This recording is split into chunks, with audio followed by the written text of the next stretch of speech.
Hey, my sweet strangelings. I have a very deep and dark topic today. So, before we begin today's episode, I just want to let you know that viewer and listener discretion is strongly advised. As you know, we're going to be talking about quiet on set and all the thematic topics on that. So, if you haven't watched the documentary series, on Discovery Plus, I think, and other streaming services, I recommend that you watch that and then come back and listen to this episode.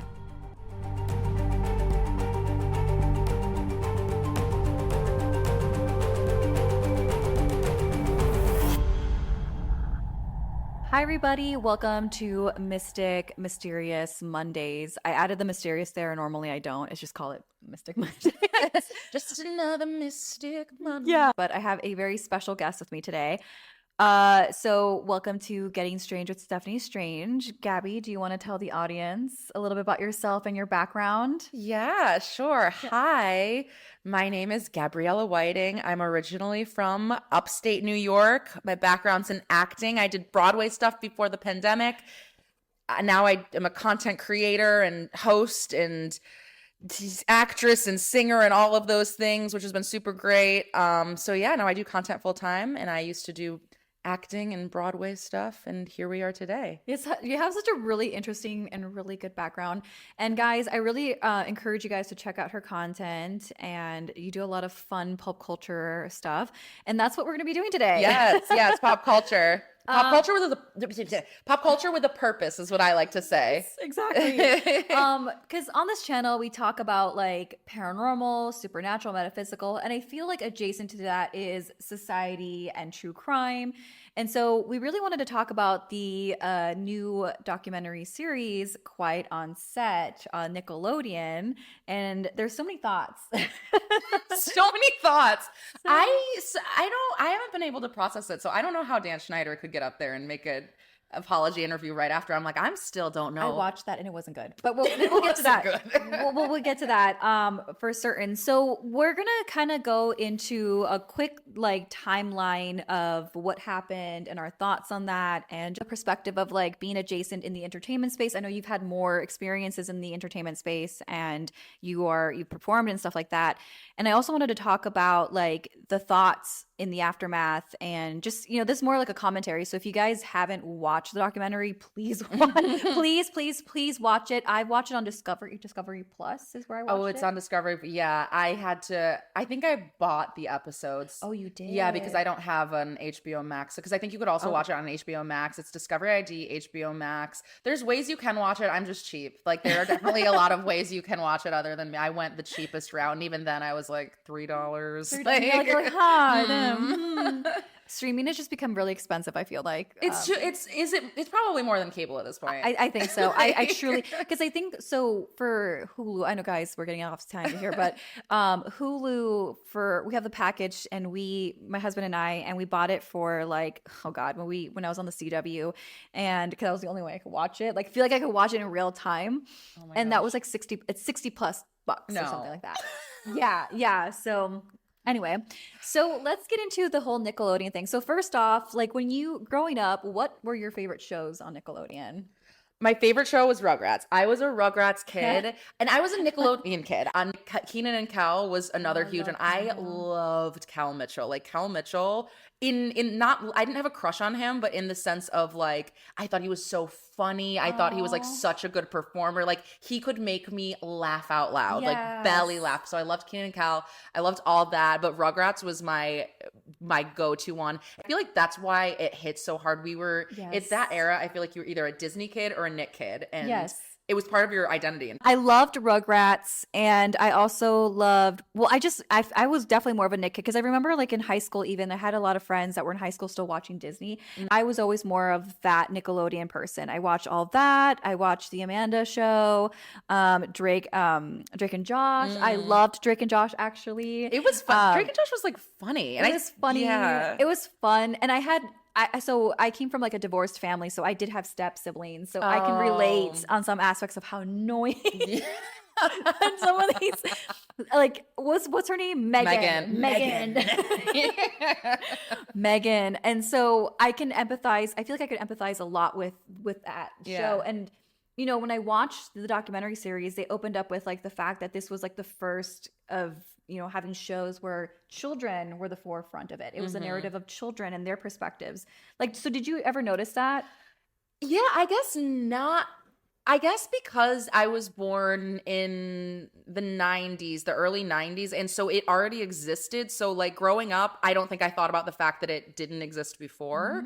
Because like one of my favorite movies was The Little Rascals, which was always love The very kid heavy. Yeah, and like my first crush was Alfalfa from The Little Rascals. Really? Loved Oh my him. I would gosh. die for Alfalfa. And it didn't matter if it was like the movie from the 20s or the newer one. For whatever reason, that Yes. character could do it for me. So you said Little Rascals? Yeah. Okay, I recently met somebody at this TikTok summit, and she said that she lives in this haunted house that is haunted by one of the spirits, or she thinks one of the spirits from the Little Rascals. Not the actors, but I think someone in the production company. That is crew. so wild. Well, that production, I remember hearing about some of the stuff that was happening on that set to those kids. Really? Yeah, that was wild. Like the children's, I almost said children's theater. Oh my God, PTSD. Like children's theater. No, like the children's shows, because obviously, which we'll talk about, like the stuff that they were dealing with were gnarly, but like the ones back in like black and white when like we were just getting like films with sound. Oh, I can Yeah, imagine what was going on. Yeah, and like that's back when kids were working in like factories and stuff. Yes. You know what I mean? Like, Yes. yeah. So, yeah, but yeah, Little Rascals. That's so interesting. I wonder Full who's circle haunting. here. Right, full circle. Yeah, I mean, I briefly talked to her. I gave her my business card. Yeah, she's like, maybe you can do something at my house. I'm like, please. And I added her on Instagram, but I'm waiting for her to friend me back Oh because my I God. want to see what Little Rascal. See what Little Rascal? Oh my gosh. But you know, kind of segueing into this, so Nickelodeon, I think was definitely, obviously, like a monument, and forever will be part of our childhood. Yes. Can I also say something that I there's a documentary called The Orange Years as well. And that's like it's a happy-go-lucky documentary just about the making of how Nickelodeon and network came to be. So these networks, they came about like late 80s, early 90s. So they're fairly new. Yeah. But something that Nickelodeon was doing that was juxtaposition to Disney Channel was all like family, obviously family friendly, but family, like I love my sister, I love my parents, da, da, da. Right. Nickelodeon was like the anti that, like kids rule, screw adults, like we're the man, like it was very much so that. So it was either, it was almost for like the outcasts, like Nickelodeon, like if Disney was like the Taylor Swift, you were like the alt version of Taylor Swift, you know what I mean? Like it was like that sort of energy, which I also think was interesting and probably very strategic as well. I think that's why, like, I think, and it's interesting because I can't speak for everybody watching Nickelodeon, but I think that makes sense because we've been talking a lot about like our family and our traumas and stuff going up like before we start recording this. So it makes sense because if it's the anti-Disney, and we're bringing reality, like I just literally said, my stepsister. Yeah, like, latchkey kids, like the single moms. I always related so much to like Amanda Bynes' What a Girl Wants, where it was her mom was raising her as a single mom, or like the Broken Family shows or things like that. It was because I think they talk about this too in The Orange Years, how it was a lot of latchkey kids. It was kids who would come home from school and have to just like, you know, their parents would be at work and you just have to do whatever and you turn on Nickelodeon and it was escape. My mom worked a lot, so I had the whole afternoon to myself. Yeah, when I was a same, kid. yeah, I know, same. like, I can imagine nowadays someone call animal control. Pest services. Someone call child services. I segue into the issues that were being brought up on the Quiet on set. So the first thing that I have on my notes here is, I have all this bullet points, but you said something about the Amanda Show and single mom and all this stuff. But the Amanda Show, the reason why I love the Amanda Show was because it was for me, a little girl being funny and comedic and giving advice. Yeah. And I just seen it as an adult now. I'm revisiting that and being told that like the writer's room was not filled with women. Right. Or it wasn't through the perspective of a woman. To me, that was very surprising. Like, how did you feel about that segment? I was like, what? Yeah, because it was shocking to know that, because the Amanda Show too was such a monumental thing, because this was the first time we had seen a woman-led comedy show for kids. Like it was like one thing after another monumental things. So you would think that either a woman would be writing, creating, whatever, or at least they would respect women's opinions, which none of that. If anything, they were disrespecting dissing women, like making it a point to disrespect women. Absolutely. Yeah. It was really shocking to me because as a kid, I'm just enjoying what I'm seeing. To me, it's like, wow, it's a little girl. She's funny. I want to be funny. Or like where she had a segment where she would receive the letters. Like, oh, but yeah, in her bed when oh my, or the girls' room. Yeah. Like, it was so funny and well written. And what's so sucks about hearing what she was going through and like looking at the hot tub scene and watching that, it's like being an actress and knowing, like, obviously, I mean, I did theater acting, so it's not remotely to the same extent that Amanda Bynes was dealing with. But as a kid, when you're given directions, you're not going to question it. Even as an adult, if you're working with a director, you're not, unless you're Leah Michelle or someone that's like, what do you mean?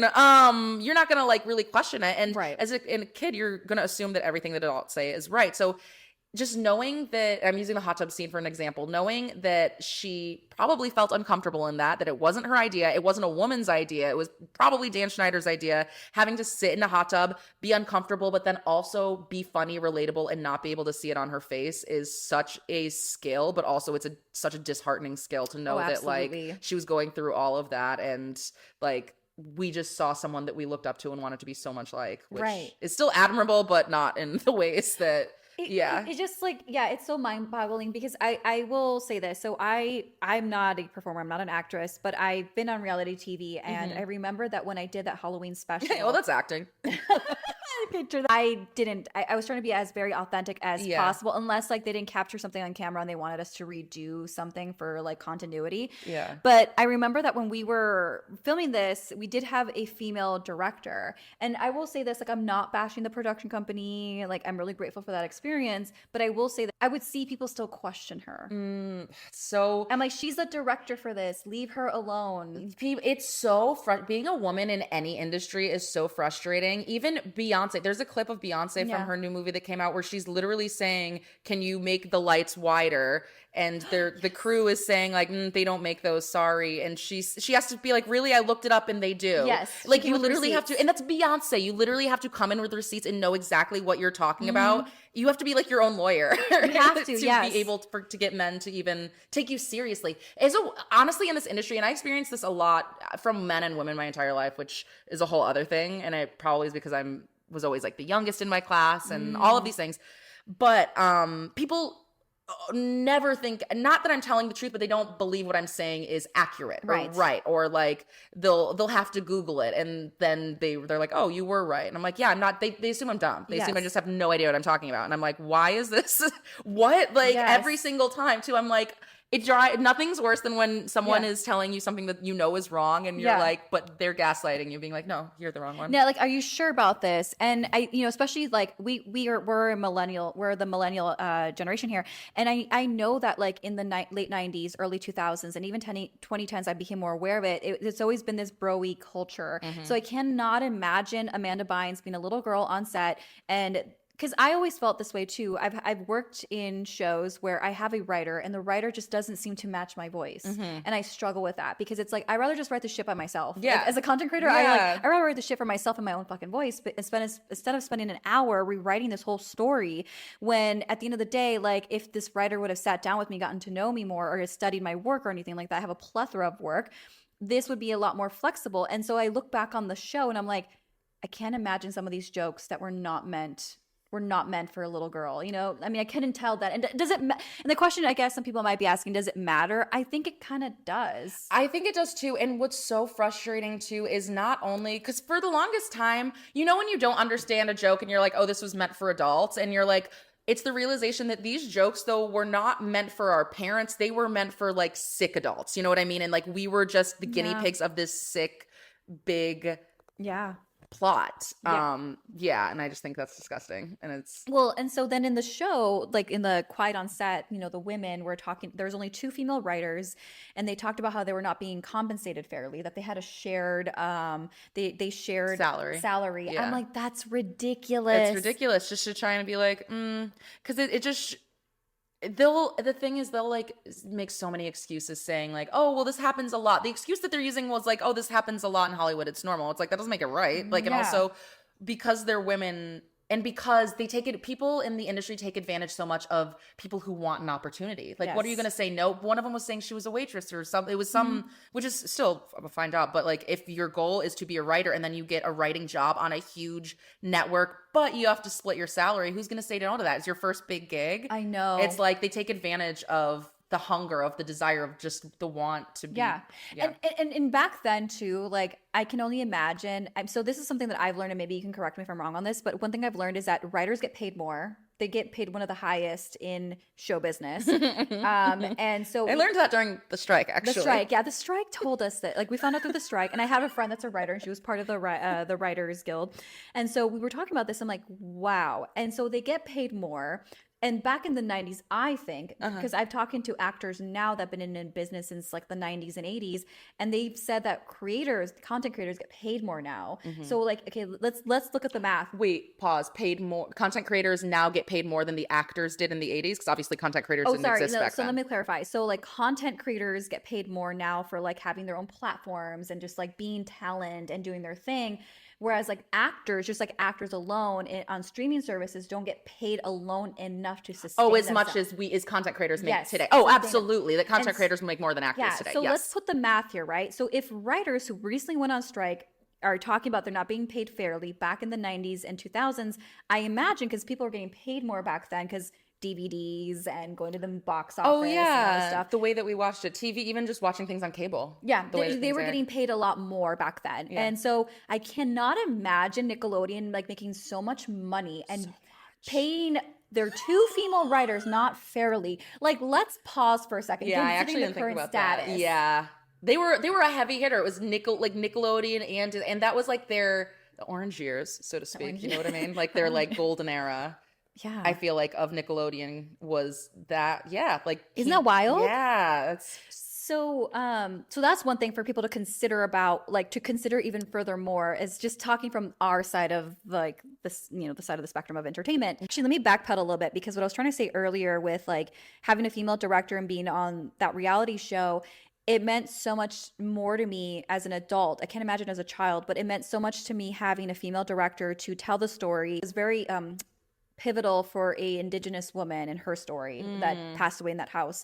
And the only reason why I bring this up, I know it's not the same thing, I'm not saying it is, but I'm just kind of trying to think about like how I feel now, and I can't imagine as a child where like, if I didn't imagine having like an older male writers were watching you're performing, that takes a lot of strength because for me as an adult, like I desperately sometimes look at female counterparts on productions or when I'm doing any collaborations for like that empathy. Yeah. You know what I'm thinking, as you're saying this, I'm thinking about something that comes to mind because I hadn't, this is gnarly, but so I did children's theater back in the day. Shocking. Oh yeah, okay. I did children's theater in high school.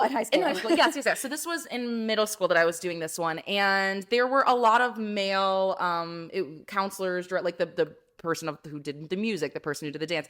There were a lot of males, and at that time, I wasn't, because I didn't grow up with a dad in my household or anything. I didn't grow up with a lot of male energy just around. So I am someone who I feel like I would feel anxiety, but I never at that young of an age, and even in high school, I never saw the males as a threat because my brain hadn't like experienced that yet. Like why, you know what I mean? But so full circle, I was doing Mulan Junior. I was playing Mulan, not culturally appropriate, but toss. It was a different time. It was a children's theater. But anyway, I was playing Mulan. And there was a song in the junior version called Keep 'Em Guessing. And the lyric in the song was find the girl inside the man. And I remember I was 12 years old and they were like this, I don't think I should say his name, but this man, the man of who was the head of the music department, they were like, he's going to choreograph this dance for you. Yeah. And this person was like the favorite counselor, the favorite one. Like he was always, he was our friend. I was like, yes, like great.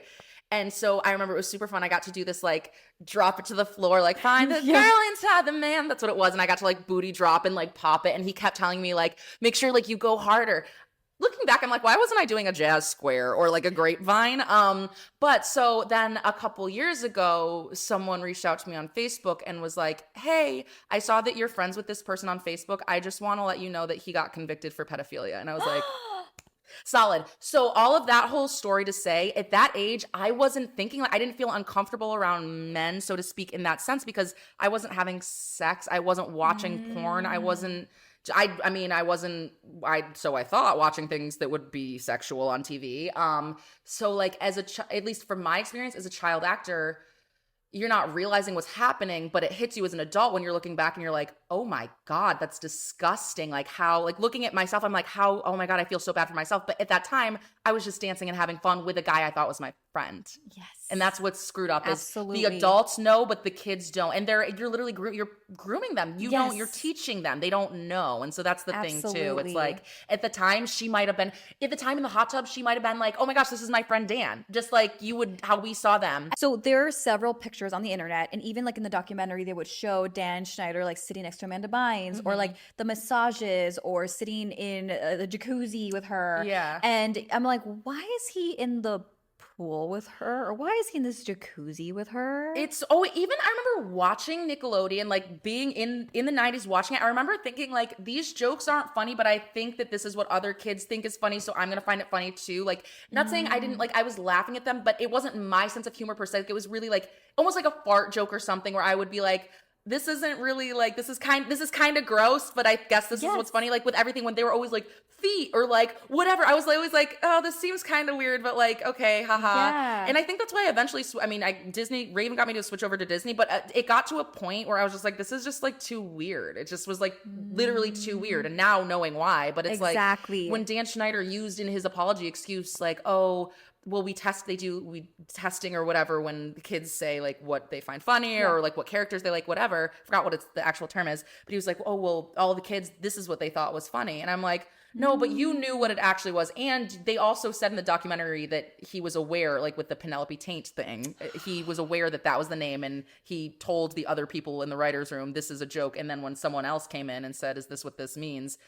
He lied about it. So I'm like, we know you have lied before, so why should we believe anything you're saying now? And you're gaslighting us and blaming kids for your jokes that you knew were inappropriate. I'm like, what? Why are you even talking? Let's segue into Alexa Nicholas on Zoe 101. I've actually done a bunch of, so like 3 years ago, I did a bunch of TikToks on her specifically in Zoe 101. So you know a lot about her. Oh yeah, I've done some deep dives on the end. It was the Alexa Nicholas, Britney Spears thing that happened. But yes. I'm going to be a creep and I'm going to go dig through that. And my, oh my, I found it. Jamie Lynn Spears essentially led a bullying brigade on the set of Zoe 101 against this girl, Alexa, who played Nicole. They got so bad, eventually Alexa had to quit. Last year, Alexa opened up about all of the harassment on the set of Zoe 101. So let's talk about it. I didn't know about her until recent. Like I remember her on Zoe's 101. I did watch Zoe 101, and I remember that around the time that I watched, because I was kind of like a late bloomer, I would say. Like I've always been that person where I've always held on to my childhood as much as I could.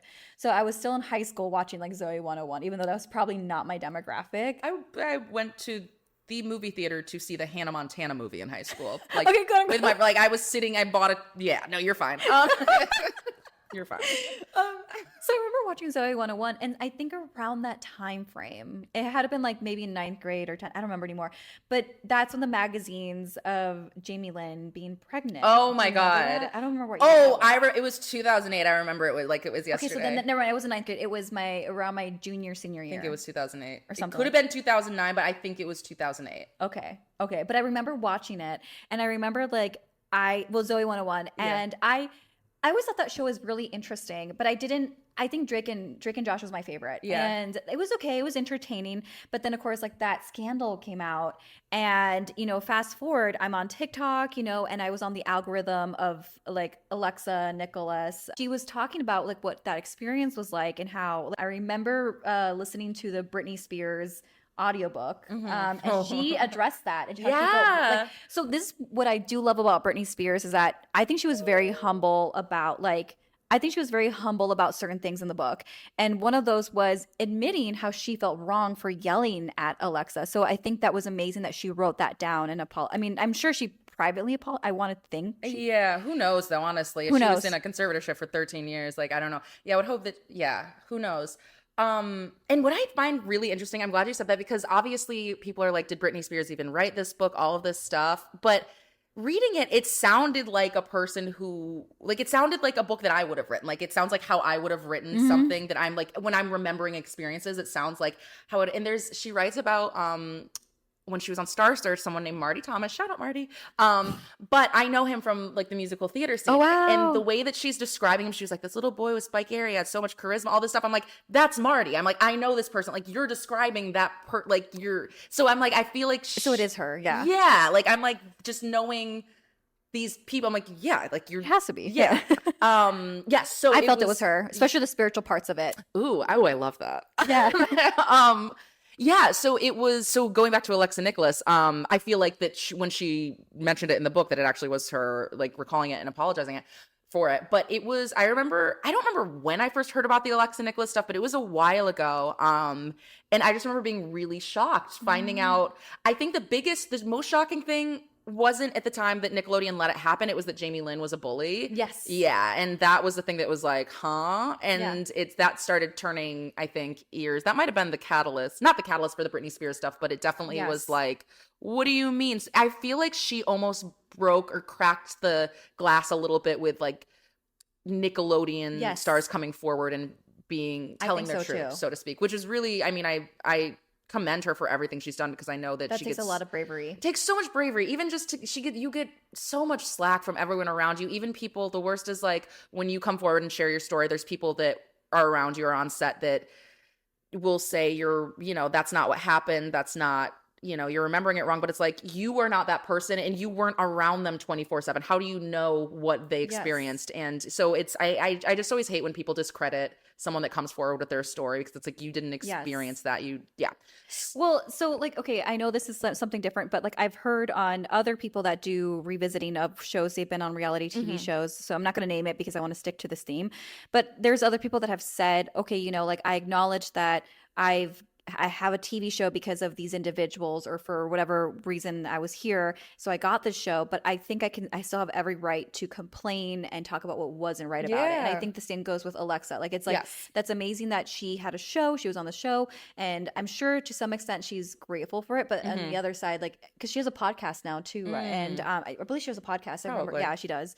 And, I can't imagine the stories that she's had on her podcast because she's also online and she's talked about things on TikTok. And so I think it was really important for her to have that bravery, because there's so many people on Nickelodeon that probably weren't backing her up, or Drake, or like quite frankly doing the opposite with Drake. Oh my god. Yes. So let's segue into that. I think the meat and potatoes of this episode, because I just have so many thoughts. Okay, guys, before we talk about Drake, I want to fully address the fact that I'm fully aware of all the bad things he's done. There's a podcast called Fluently Forward. She recently did a whole blind items on Drake. I really recommend that you guys listen to it.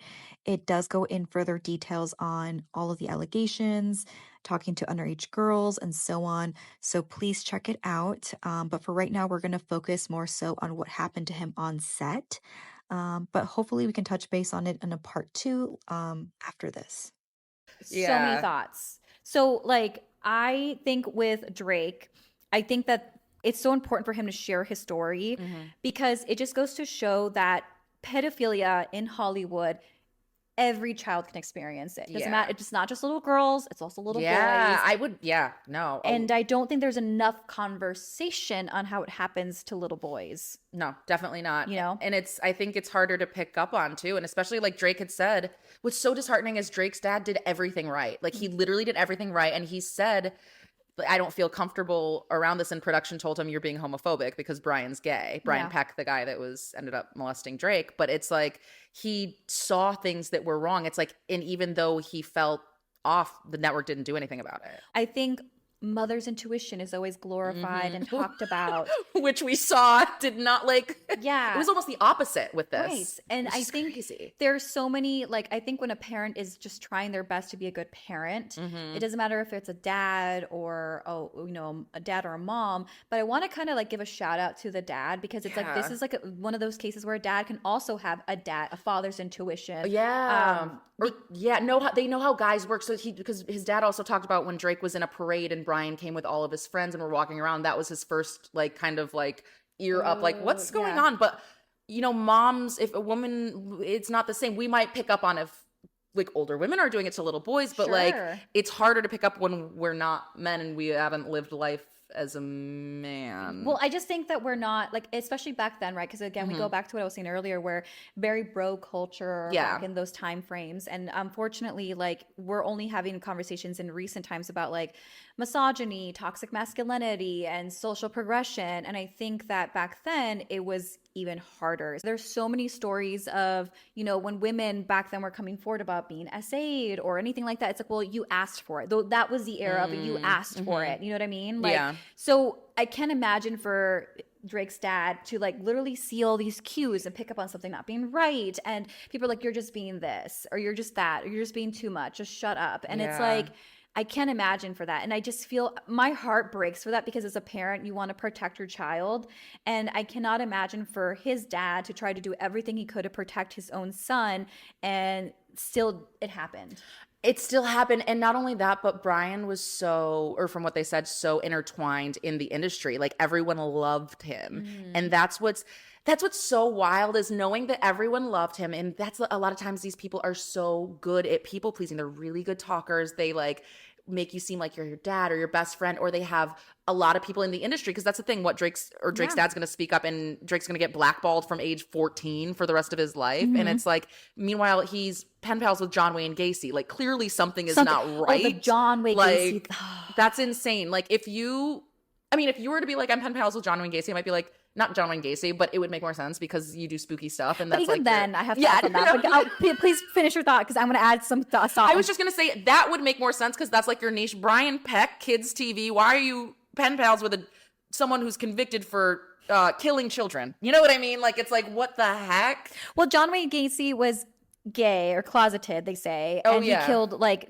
younger gay men and put them in his crawl space. And so it's bizarre because now we know what we know. Oh my God, I didn't even think. Yeah. Yes, no, I was just thinking about the little boy aspect.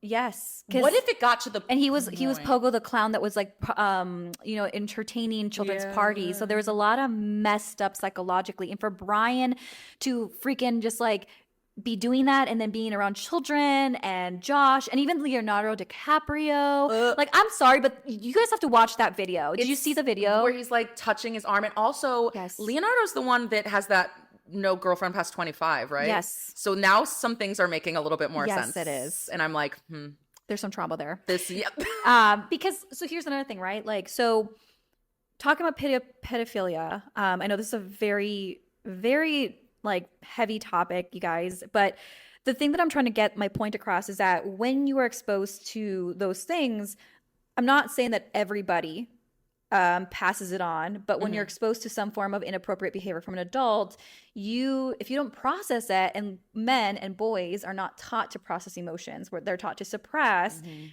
that makes sense with Leonardo DiCaprio and having this age gap with women that he dates. It's really bizarre. So John Wayne, okay, here's my thing, which this is why I stopped doing true crime, you guys. Like, this is a moment of truth. I do true crime once in a while. If like this kind of sitting the spear of true crime, because it's something we're passionate about and we're bringing awareness on it. I truly think there's a lot of true crime creators that over sensationalize it. They find it funny.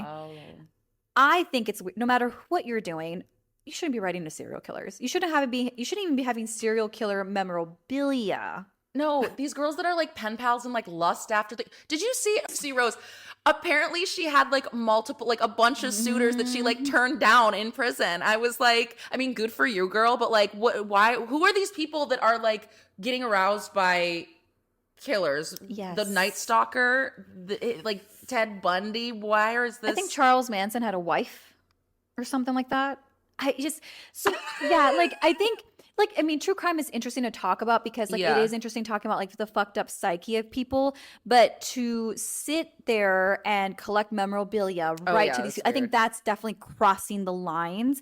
I know people that collected true crime stuff, and like, I know they tell me this, and I'm sorry if you happen to listen to this episode, like, I mean no ill feelings towards you when I say this, but when I meet these people, it's like, imagine if that was like your loved one, and like, imagine if if this person killed your loved ones and you're collecting these things. But imagine if like someone killed your sister and would you want memorabilia of the serial killer in your home? Like, have more empathy. That's the only thing I have. And again, that's why I'm saying I'm not trying to be mean, you guys.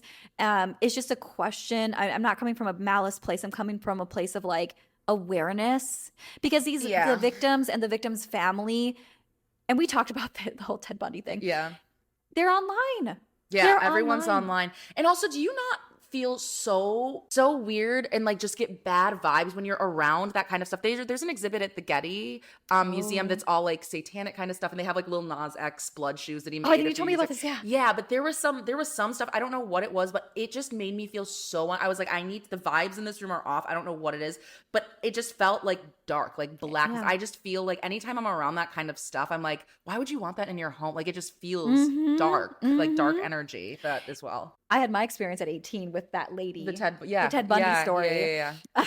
Oh, I should have retell it. We're not going to retell it on here. But maybe I'll post it as like a throwback after this comes out. The Ted Bundy lady. Yeah.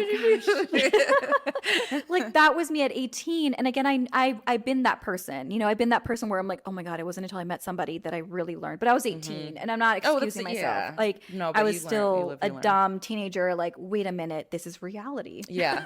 We're not in a video game. Yeah. And I think that's the scary part with true crime, is that sometimes we can get very disconnected from it. Yeah. I know we dragged this out for too long, but you know, what breaks my heart is that we're not the first to talk about pedophilia and child molesters and predators in the industry.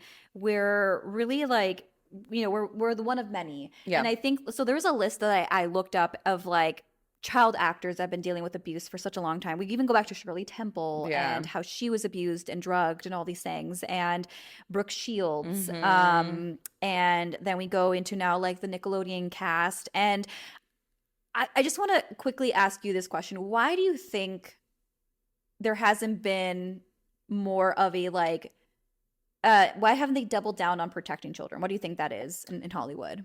Because there's money to be made. I think that if you double down on it, you're not gonna be able to make as much money. People are going to, just like with any industry, the more strict you become with things, if they're having to work less hours, if they have to have more school time, that's more money that that is coming out of your pockets. You know what I mean? Like, children are very good money makers. Look at who's gonna be like.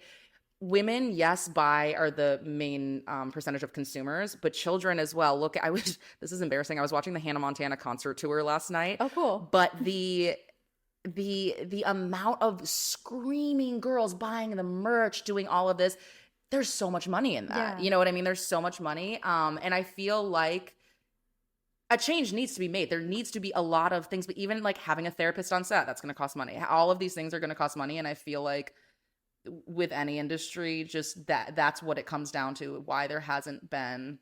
And also, I mean, tinfoil hat conspiracy time, if you think about it, Lindsay Lohan, right? I'll just use her as an example. She was a really popular child actor. Obviously, we saw her kind of in her party era and how she was villainized by the press. God, yes. But that's also it's a more money-making thing because everyone's talking about this crazy child star. That's also a demographic for people to want to spend money. Like, it's like you're spending money because you're a child actor. Then, they have to have their phase where they're going to go crazy. People are going to spend more money to see that. You know what I mean? It's kind of all a thing. But I think it comes down to money. And I don't think they actually care about children, and I don't know who. Yeah, I don't know who. Clearly, it's the people, like the way, higher powers that be. Exactly. Yeah. Like, it's the people that are just somehow running this. I mean, I guess like you're right. I think there's money to be made, but I also, here's my tinfoil hat. I think there's just a lot of sex trafficking, pedophilia. Oh yeah, it's a $1 billion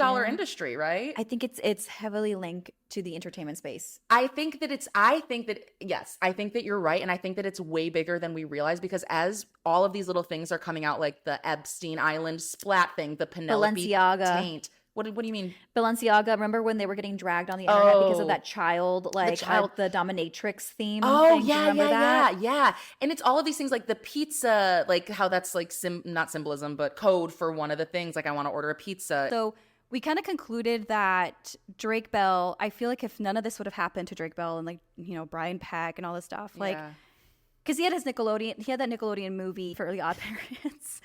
And he was the lead, like, in that movie. And I mean, I know it was a flop, but he was singing. He was in his movie. Yeah. He was kind of like the it boy. And he's like, because you compared him to Justin Timberlake before. Yeah. And they kind of had a similar career trajectory. I mean, Drake was not in a boy band, but Justin started out in Mickey Mouse Club.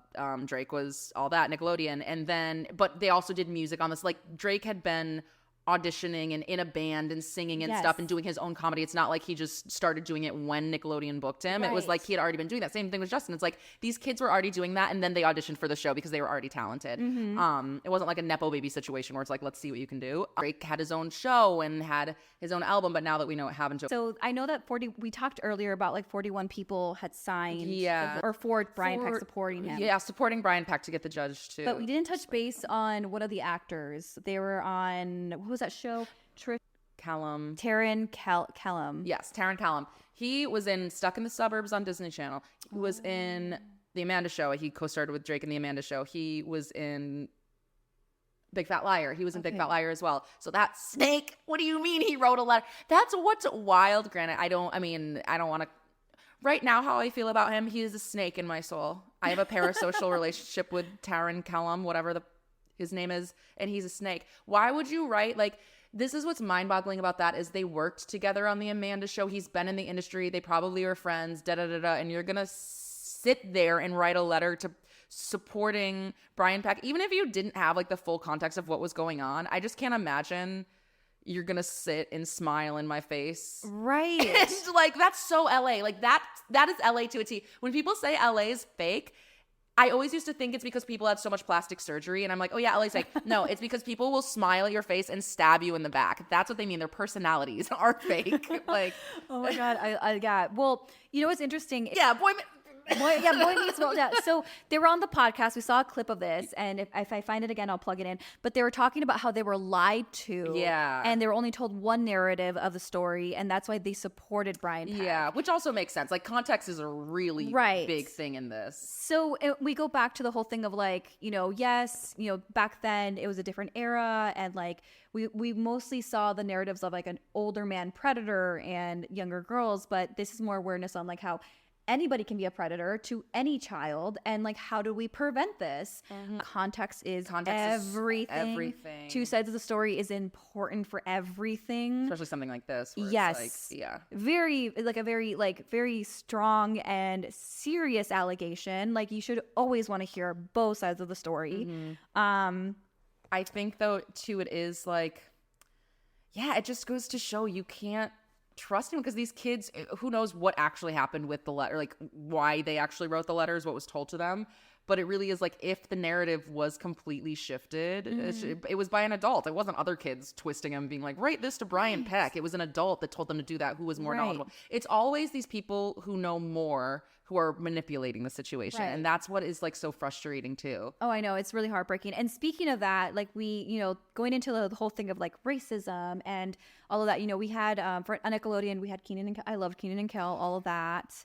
But Cousin Skeeter, which now too, I'm like, what the how didn't we see it? The show was called Cousin Skeeter. Oh, I didn't know that. And there was also a character on Doug. His best friend's name was Skeeter. Or was it Scooter? No, it was Skeeter. Yes, Skeeter, right? Skeeter Valentine. Yep. Oh my God, ew, his last name was Valentine?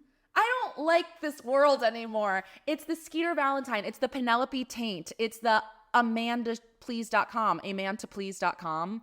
Did you catch that one? No, I didn't. Yeah, that's another one that got revealed. www.amanda. Because why would she always say Amanda Please? That's not a thing that someone says. AmandaPlease.com. I'm looking for Amanda Please. I'm looking for Amanda Please. She would always say please. It's sick. That's what I said. Like, when you realize it, it's just like, ew. You know who I want to hear from too, actually, who got to see both sides of the coin? The dad from That's So Raven. I don't know his name, but he was on My Cousin Skeeter, and then he was also on That's So Raven. So I would love to hear like what his experience was like working for the two. You know what I mean? Like, if it was like a different energy or different vibe. You know what I mean? Just because he was an adult, and so he would be able to have like, hopefully, some sort of like clear memories. So there was an interview that came out shortly after the Quiet on Set came out. Dan Schneider went on YouTube and started talking with Boogie, that's his name. They talk about those allegations. And so here's like a bullet point. So wait, I think we also just need to clarify that Boogie was the bagel like smoothie man on iCarly. He is not. He was not any like super relevant. Like, it makes no sense. It's just really weird, first of all, that he is doing it, but he's also Black, so like that's another thing. Another thing to and point he was out. a really likable character, you know what I mean? It puts our defenses down. We're like, oh, this friendly Black man, I remember him, he was so nice. Okay, well, You know I what I also mean? saw that Boogie did question him, though. I did think he did Yeah. bring good questions to the table, so it wasn't like easy questions. No. So we're just gonna go through a bullet point, but you should watch it. I'll plug it in the description below, you guys. So basically, Dan starts off with saying he acknowledges the whole scenario, and he basically was like doing this really to me not a really good enough apology of like making people feel uncomfortable and like, why are you apologizing now? You should have been apologizing years ago when this became big on social media. When it's because like it's gotten to a point where I think that he has to, like, this whole apology thing, it just seemed very PR. It seemed very lawyer-esque. It seemed very like I'm covering my bases, and I feel like that's why we didn't see emotion behind it, because it wasn't from him. It wasn't for him, yeah.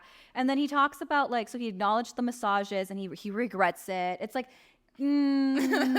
after how many years? Right. How do you all of a sudden you watch a documentary and in one night I'm changed? I've had a revelation. Yeah. So he says that he talks about that he acknowledges that there's inappropriateness of his interactions in the writer's room. It's like inappropriate. You made that one writer pretend to have anal while she was giving her whatever pitch. Yes. Can you imagine? Ew, I forgot about. Yes, I remember. And then there was a girl, that lady that was there, or the lady that was also there. She talked about how she witnessed it, but she doesn't want to explain the details of it. I was like,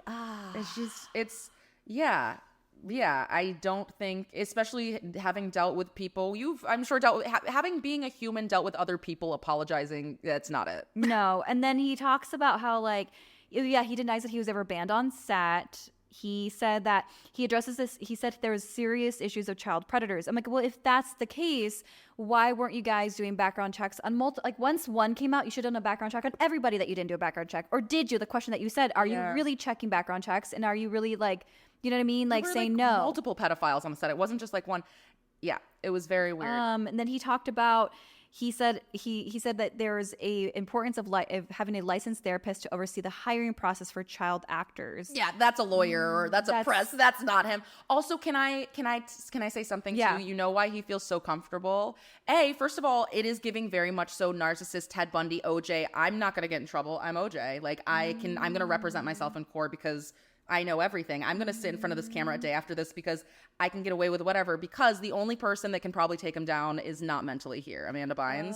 You know what I mean? Because do you know about her Twitter account? Yeah, I heard. Okay, the Ashley Banks one? No. Wait, is that the one where like allegedly she got pregnant? Yeah. Allegedly, we don't know yet. So allegedly, like, when was this? When it first started coming out that Amanda Bynes was, not doing well. A few years ago, and she basically had a Twitter account, but then made one called Ashley Banks, because she was saying that her parents were running the other one, or were trying to silence her, and she uploaded a picture like of her ID on it to be like, this is really me, and she basically said that I had to have an abortion by a producer, or someone that got me pregnant when I was 13, like like all of this stuff, and then but we back then were like, she's crazy, nope. Oh my God. But now. And because from what everyone's saying, it doesn't seem like Dan Schneider made very, very poor decisions, but it doesn't seem like to a Brian Peck level where he was touching children or doing, but that we are aware of right now. Oh, okay. But you know what I mean? I'm like, we don't know. Who knows what was, like Amanda Bynes is the one I feel like that would really have all of that, because if that is true, which would line up with what a lot of other people are saying about what was happening on Nickelodeon, then that's like serious. It breaks my heart. Wrap it up here because we touched on a lot today. But in summary, we'll probably do another part 2 because I feel like there's gonna be more episodes. Oh my God, yeah, there's supposed to be another one coming out, and like I want to give a bit more attention. Then absolutely. I'm so nervous, and the way they set up Drake Bell coming out, I would just like to say A+ to the dramatics on that, because I literally was in tears, like, and I knew that he was gonna come out. Were you really crying? No, I was literally crying. It was too much by that point. I was like, you got to be kidding me, and I knew that it like I was eating fun. That's why I'm laughing at myself because I'm just eating fun. I'm like. I know there's there's videos of people like this girl showing her like her friend or boyfriend, and he's watching it, and Drake, like, you know, when the light comes out and everyone's like, it wasn't someone on our show, right? And then Drake Bell comes out and the guy goes, what are you kidding? Like, everyone's just like, what? Like, because it just is very shocking. And Drake, it's just, I just never would have expected it. And looking back now, it's like, how didn't we? Like, of course we should have. But it's like I think about all the, like, when I think about teen angst too, I think about myself. Sometimes I like talk about myself, but I'm like, I was so mad and full of so much rage and had so many outbursts because I was suppressing everything. I didn't talk to anybody about what I was feeling. So things would just like come out in these insane, and then you're also dealing with puberty. So there's all these hormones, but there's just so much that I can't imagine. He was going through a lot. Yeah. But yeah, we'll probably do a part 2 later down the road. We're just waiting for more episodes to come out. Waiting to be traumatized. Waiting for more heartbreaks, really. But if you guys have any comments, let us know down below. Remember, guys, stay strange, but not this strange. Not this strange. not the Brian Peck. Not the Dan Schneider weird. You know what I mean, you guys. Remember to give me 5 stars to push out this podcast, because we love to push out good content. Yes. I mean, as much as I can. But I'll talk to you guys later. Bye.